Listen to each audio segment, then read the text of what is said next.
What's up, fellow gamers? Phreak here, and this is my second video about RPG systems, as it's probably my favorite overall genre of game is computer RPGs. And so I want to talk about a game I played recently, came out sort of late this year, called Encased. It's very much the style of Fallout 1 and 2, which, you know, for many of us is a very cherished RPG memory. But I want to talk about the systems design of character creation and character progression that I really enjoyed about this game that I thought were kind of unique, and so I decided to make some slides about it and ultimately talk about what I thought was great about the RPG systems in this game. Other quick things to talk about in an intro here are that if any of you have ideas for videos I should make, would love to hear what you want to hear me say, and maybe I make something there.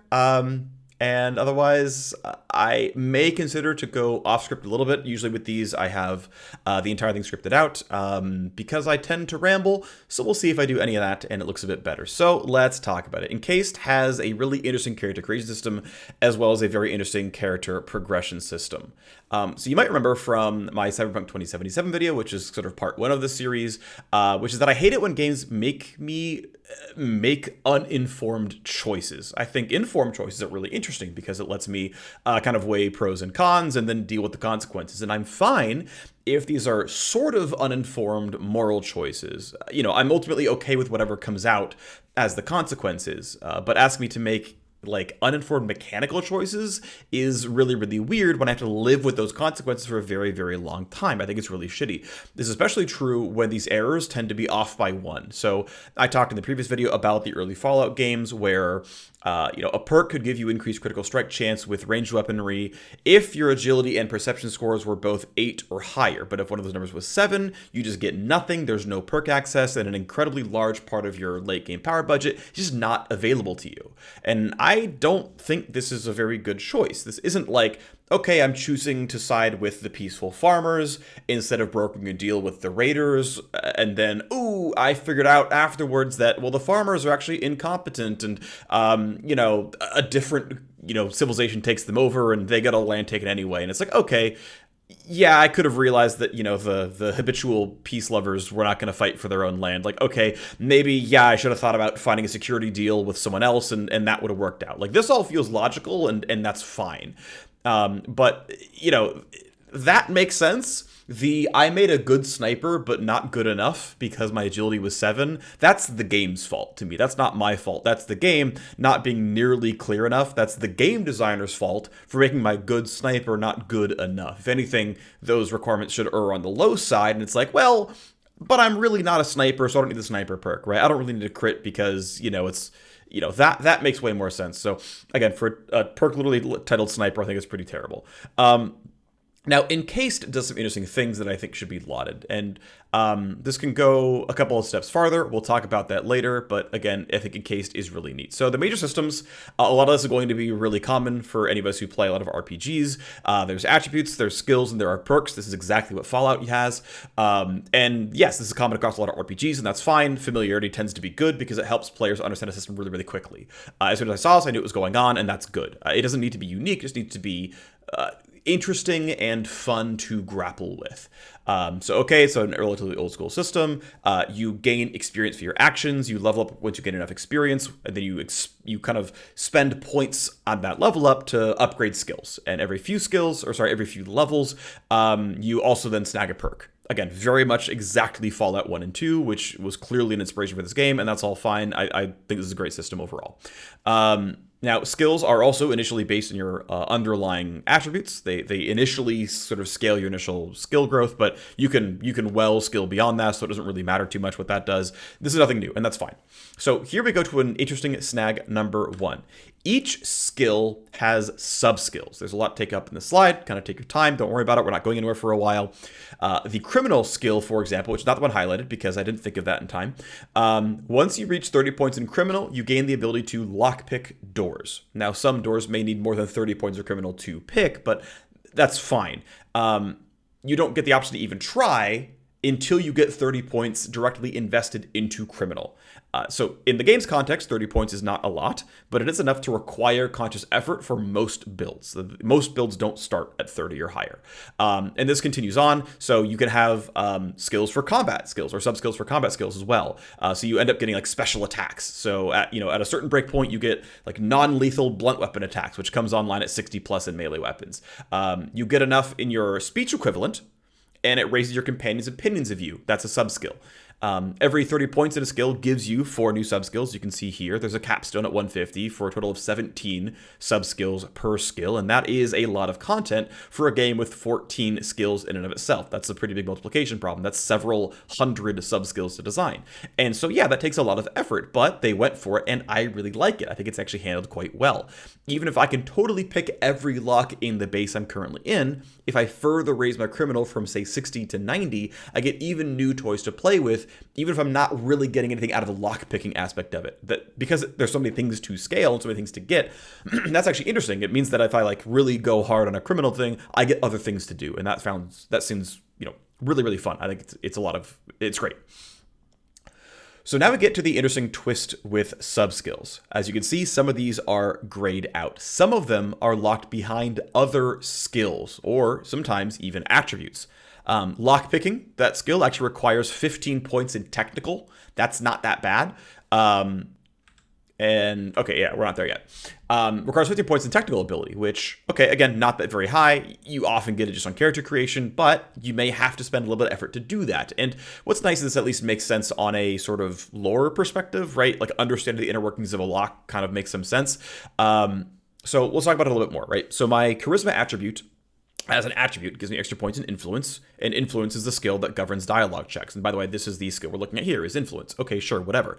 Obviously, using influence, I can resolve things non-violently. I can get my way. Okay, this all makes sense. This is not new. Phreak, what are you talking about? Why is this getting brought up? Well, as you can see, there's a gray one in the bottom left corner. My ability to intimidate someone with my influence, that's a sub-skill. Intimidate is a sub-skill of influence, and it requires 6 points in the muscle attribute. My influence skill could be 150, as it is here, but if my muscle attribute is at 1, I cannot intimidate people. I cannot charm them if my charisma attribute is low after all, and I just invested skill points instead to raise that skill. And I like this, and I'll explain why in a minute.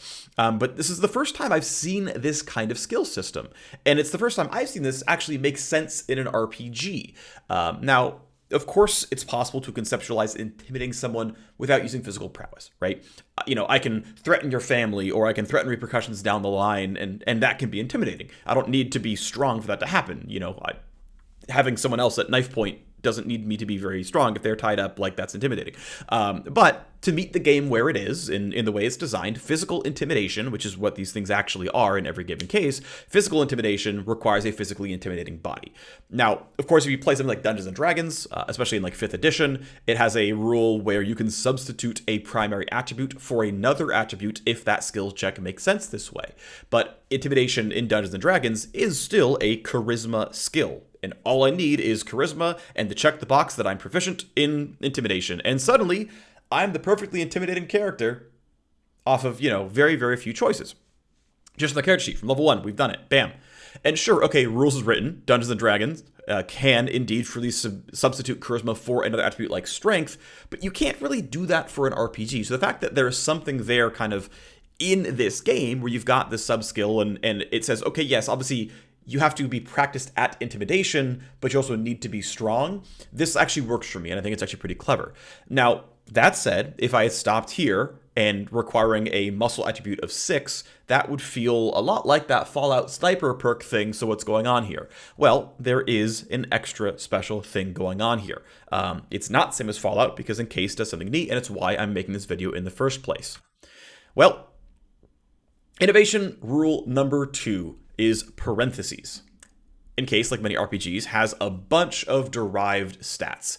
Guts tells you how much health you have, muscle specifies your carry weight, charisma makes your companions fight more efficiently because they inform the derived stats for all of those things. Now, again, this is not really a new system, but Encased does something really, really neat. It is a little bit inelegant, but I like it. Your attributes go from 1 to 10. Sure, okay. Most derived stats follow a similar formula to what you can see here. Your melee damage is 0.5 per level plus muscle minus 5. So wait, how am I going to have negative melee damage? That's weird. Well, the simple rule of the game system is that numbers in parentheses cannot be less than 0. If your muscle is so low, it's just 0 plus 0.5 per level. 0.5 at level 1 instead of negative 4.5 at level 1 or whatever. It's asking you to specialize. It's asking you to create a striking, big strength, big weakness character. The smart, charismatic, psionic weakling that I made. The lucky, agile thief who's not very likable. If you're going to invest in muscle for melee damage, you have to get to 6 or higher or it didn't do anything. Wait, muscle 6 or higher? Muscle 6 or higher is a requirement for intimidation. Hold on, are they being intentional with the design here? Yes, they are. Any character who intends to be physically intimidating with melee damage automatically, by virtue of the way the game system is built, is going to have the intimidation skill unlocked or sub-skill unlocked. That's the score for intimidate. That's the score for doing any positive melee damage from your attributes. This isn't a coincidence. There's actually a perk you can choose very early on in the game that you can only pick if you have at least 5 across all of your attributes. Which basically means that's all of your attributes point initially, just give them all to 5. And the perk is really, really good. It gives you +1 to every single one of your attributes. So it's a payoff for playing functional hard mode because you wasted a lot of attribute points getting everything to 5, which doesn't scale like half your derived stats.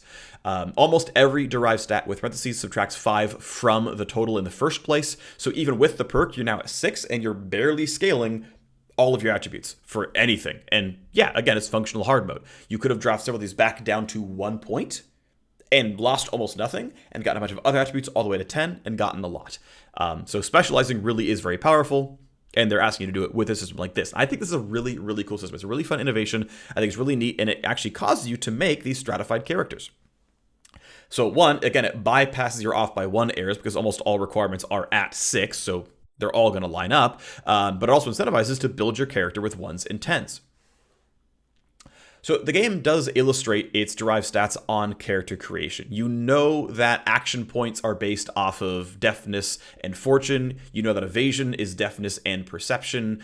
You walked around into helpful synergies because of this, right? My psionic, charismatic brainiac with low action points and low health, that's who I made. A character tuned the other way would have had double my HP, 50% more action points, and the game designers got to choose exactly how strict the difference would be by choosing the baseline numbers and going from there. I could really only go halfway up on evasion because I ran out of points to spend, and that's okay. That's what I'm kind of giving up to play my specialized character. The numbers used were also pretty excellent. Often I would look at these systems and try to focus on the bones of a system, right? And so this is kind of what this slide is about, is looking at the underlying design and saying, would I like these ideas to be repeated? The specific choices made, they're of course also relevant because ultimately what we're going to play is the content in the game. In my video on Cyberpunk 2077, several people commented they thought the game's perks were boring. And I actually agree, the perks were largely very, very boring, and that made Cyberpunk less fun for a lot of people to play.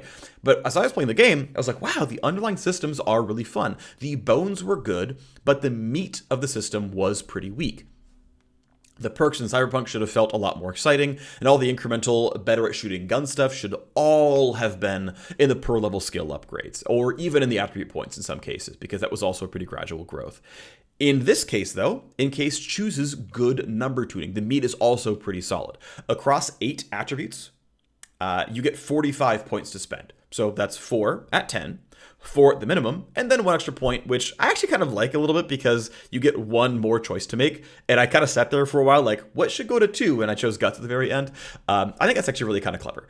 Now, I could have gone Deafness and got a little bit more evasion and move speed. I could have gone Fortune, got a little bit of crit chance, but I chose Gut for a little bit of higher health and carry weight. Because, again, about half the attributes don't have parentheses, and about half the attributes just, it's 6 or nothing. And I thought that works pretty well for derived stats. Half the derived stats have a -5 and half of them don't. Okay. So after getting into the game and leveling up several times, I discovered that I, in fact, needed 6 points in muscle to unlock the sub-skill for intimidation and, get that for my speech skill. But I didn't mind it. I didn't mind it because it actually made sense to me. The game actually gave me a good reason to have very, very low body. or very low muscle, I suppose. The game systems actually fairly asked me to make a character with stark strengths and stark weaknesses. I chose physical body to be a stark weakness, and the game showed me quite quickly that I couldn't be physically intimidating, and that made sense. I bought it. It was handled in the game well. My survival skill, which unlocks things like disarming mines and dismantling weaponry, has a sub-skill for lucky finds, but my fortune skill was at 1, so I'm not going to get bonus loot from containers. I'm off by 5, not, 2 and feeling bad about it. So yeah, survival's at 120, can't get lucky finds. Makes sense.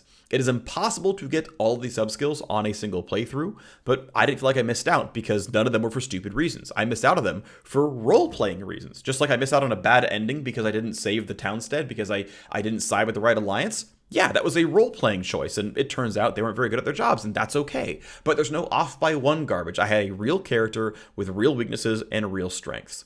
And I think that's what makes the idea of missed content feel fair. The decisions are much more discreet. Picking between raiders and townsteaders, failing to identify a local militia, those feel like concrete differences, but a muscle score of 5 and 6 are not concrete differences. Again, in case the game doesn't ask me to make that choice. I made a role-playing choice to make a weak character, and so she wasn't intimidating, and that is what made Agility 7 feel bad on a sniper. Now, we've got one final game to cover. This is the slide I was talking about. Okay, let's move forward. I have one final game to cover, and that is one of my favorite character creation systems, which was that of Disco Elysium a year or two ago. So your character has 4 attributes that you can see here that roughly equate to body, dexterity, intelligence, and mental health. Sort of like a mix of wisdom and charisma and actual mental health. You get exactly enough attributes points to spend to be completely average. You can be 3, 3, 3, 3, and you're a completely average human being, which makes sense. You're an average human being in that game. Making a character who's a genius at something requires you to be weak or terrible at multiple other skills. A physique of 1 means you have literally 1 hit point.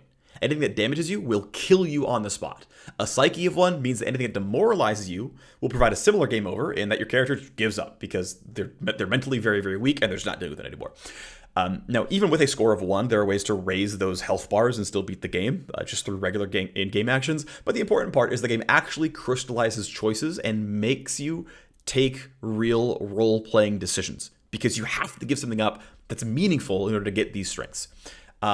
So Disco Elysium doesn't require a certain agility score to become a sniper. It just asks you to define what your character is made of. How smart is he? How resilient is he? And honestly, let's be real with ourselves. How different should these be? I mean, to me, I think this should be pretty stark. Like in Dungeons & Dragons, a 14 and a 15 are mechanically identical in 99.9% of cases. Yet you can choose to put your agility or dexterity at 14 or 15. Why? When I make a character in Fallout, do I feel different? Like, did I make a different role-playing choice between agility 7 and 8? No, I didn't make a role-playing choice. I'm quite agile. So why is there a distinction here? Why am I asked to make a distinction that isn't a distinction? Across so many games, players are asked to make these fiddly choices with the characters, and a lot of times we've arbitrarily chosen 1 to 10 to be that number and stuck with it for a really long time. Sometimes it's 1 to 100, sometimes it's 3 to 18 because we're using 3d6. Like, I don't mind this level of granularity when it's actually useful, but in so many places, there's no need for this granularity. Now, it does work when we're looking at player-driven actions, okay? So if I am, gonna go lumberjacking, and my lumberjacking skill increases by 1 every 10 trees, that feels pretty good. Like, I'm getting pretty constant feedback. My numbers are going up. I can get like a very small token bonus, like 1% faster logging speed per skill in lumberjacking. Like, I think that's fine and wonderful. But by the opposite, right? If I'm just like sitting there chopping down trees, and over the course of hours, like a XP bar just like slowly ticks up and slowly ticks up and slowly ticks up over the course of hours, and then finally, you've unlocked tier 3 tree chopping. You can now get weirdwood trees. It's like, well, that was a lot of no ceremony for a very, very long time, and suddenly weirdwood. Like, that doesn't work for a constant progression system. It does work for like a character creation, like Barbarian versus Wizard. It does not work for like anything involving a skill that you continually do and get slightly better. That's not how skills work, right? Like, I play drums. I got better a bit over time. I did not like unlock the perk for doing a fill. Like, that's not how that works. So, I think these need to actually fit how the games actually work and what makes sense to people. So, my skill is shooting a pistol or driving a car or running efficiently and, not running out of breath so I can run for farther or longer. I cast fireballs a bit better, so, it costs a bit less mana, or I cast it a bit faster, or the AoE slightly larger. Those are all prime places for granularity that feel really good and that feels solid. I'm level 17 in fireballs now. That's good. It now burns for a bit of damage. Who knows, right? So, yes, give me the granularity and how my character is progressing, but I think granularity on character creation really, really, really, really sucks. So I like Encased system because it asks me to do away with granularity. It's not exactly in your face about it, but it is still pretty overt.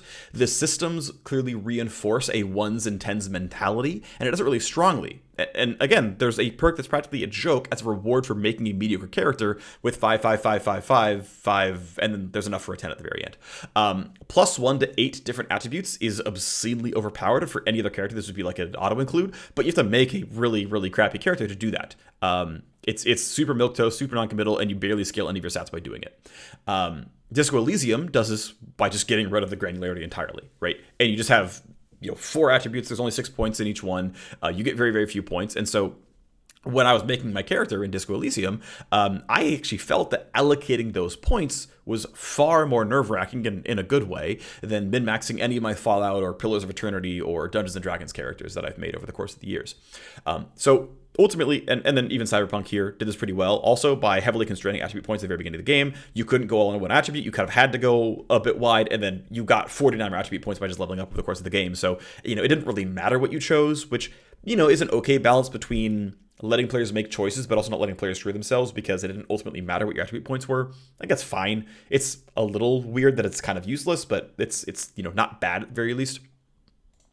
So here's what I propose all attribute-driven RPGs do from now on in character creation. Either don't ask me to make any choices at all, or and then just throw me into the game and letting me scale up as I experience the game and play it out, which is more or less a Cyberpunk system, right? Like none of my attribute points actually matter in the very beginning of the game, or just condense the scale really heavily. I don't want to see 1 to 10 anymore. Even if you're going to do an encased thing and ask players to ignore the first 5 numbers. That's just cut out the middleman there, right? Just get away with those numbers 1 through 5 and just scale me in a very condensed manner. A 1 to 3, or bad, average, good. That's actually pretty solid. Maybe you add a great, it's 1 to 4. Maybe you go 1 to 5 and it's awful, bad, average, good, great. I actually didn't exactly love the 6th point in Disco Elysium. It's fine, I guess, but in a world where you are going to have perks and perks going to have requirements, which I think is actually reasonable, locking and unlocking the ability to do things based on character creation, I think is fine when that choice structure actually becomes decent. 5 versus 6 intelligence being the choice for a perk feels pretty bad, but it can work on other places. So let's talk about sort of what we can have with this kind of choice structure, right? So again, I think granular choices in character creation are pretty trash. I don't want to see agility 8 to unlock sniper. I want to see agility good unlock sniper, right? If I tried at all to be agile, yeah, you're good at gun handling now. Give me 4 more action points if I have good agility. My intimidation score, or my intimidation sub-skill or perk or whatever, requires my strength to be strong. Just anything above average, bam, right? Because, I'm at 4 points now, right? I'm quite high on strength. I'm strong, bam, I can intimidate. Those are requirements I am on board with. They feel like real character creation choices. Tell me I unlock spellcasting only if my intelligence is at least average, right? Average humans can, with enough effort, unlock the ability to cast spells. Okay, but, if your intelligence is good, you get twice as many spells per day. Wow, that's pretty good. If your intelligence is great, you capped it out, you could supercharge your spells. Your fireball now lights the entire environment on fire. Whatever it is. Those feel really compelling, and they're really, really cool. Compared to if I get enough points in luck, I can get an extra sniper shot per round because my action points are now 14 instead of 13. I hate that. I really, really, really hate that from games like Wasteland, where I have to spreadsheet out and plan what guns I'm going to use and know what their action point totals are and do the tier 3 assault rifles cost more action points. Okay, well that's the case, and I need my coordination to be high enough to get enough action points. And wow, is that abysmally terrible as a character creation experience? I really think that's I hate that stuff so much. And I love number crunching. I love spreadsheets. I already have an encased spreadsheet that I made for fun while playing the game because I thought it was interesting to do so. I spreadsheet almost literally every game I ever play, and I hate that kind of stuff in character creation. If you give me compelling choices and just surface them to me, hey, by the way, intelligence good, twice as many spells per day, I'm ooh, I really am willing to go to weak and not allow myself two-handed weapons, right? That sounds interesting to me. That sounds way more interesting to me. And you can do that as your, pseudo class system, or you can just like pick real classes. If you're like Dungeons and Dragons, like picking a class in D&D is awesome. Like that works great. But yeah, you've got to have this work pretty well. Like the option of saying, well, if I drop my agility to clumsy, I can no longer pick locks anymore. Or I can no longer stealth if my agility is at 1. Like that works pretty well. But don't tell me at level 13 that I can't cast 7th level spells anymore, because the 7th level spell requires an intelligence of 17. 16 was fine up until this point, though. 16 was perfectly fine. You had no downsides. You can cast every single spell in the game. But this level, you needed 17, and we never told you. So see you at level 16 when you can put more points into intelligence. I think it's trash, right? I think it's really, really horrible. Sorry you made that choice when you made the character. See you when you can fix that mistake 3 levels down the line. Granularity ultimately makes sense for a character that's gradually improving. +1 to hit is not a cool character creation choice, but is a totally reasonable reward for leveling up or leveling up a skill. 5% increased chance to hit makes total sense for increasing my gun skill. Wizard versus Barbarian is a cool choice of character creation. 1 more dexterity is not a cool choice. And I want to be clear, like I really do love stat-driven granular combat systems. I have played practically every RPG under the sun, tabletop. Okay, not a lot of tabletop games, but I play some tabletop. Pretty much every computer RPG under the sun, a lot of tactics games in sort of similar worlds that use kind of similar combat systems. But pretty much anything that goes 1 to 10 in character creation will invariably create some weird stuff with bad mechanics, intricacies. When I'm making a character, I want to make a character, right? This is a role-playing game. I am making someone with strengths and weaknesses. I want those strengths to be big. I want those weaknesses to be big. I want the sources of power to be obvious. Whatever the game wants, your characters to work as, I want to make like a character that's interesting in that world. But moving a slider around and looking up a wiki and then getting unpleasant surprises later, if I didn't look up the wiki quite appropriately and memorize all the data tables, like, wow, that is way too much for just making a character wanting to get into a game. RPGs, for the most part, especially single player RPGs, are games that we all play once. And that means, like, how am I going to make an informed choice if I haven't played the game yet? And yet I have to make all these choices that are like, you can't take any of them back, right? And that's a problem when you just get screwed out of, making a sniper who's not good enough. So I think this video finally sums up all my thoughts on RPG systems. I don't immediately see a reason to come back on this right away as far as character creation stuff is concerned. But if there's clarification thoughts or whatever, like, please let me know. I'm happy to kind of do a revisit if there's reason to do it. But again, if there's something that you would like me to cover, if there's a system that you find interesting or something, let me know. I really like doing this kind of stuff. So let me know if this is fun, if this is cool for you, if it's enjoyable. Thanks for watching. See you next time. Bye-bye.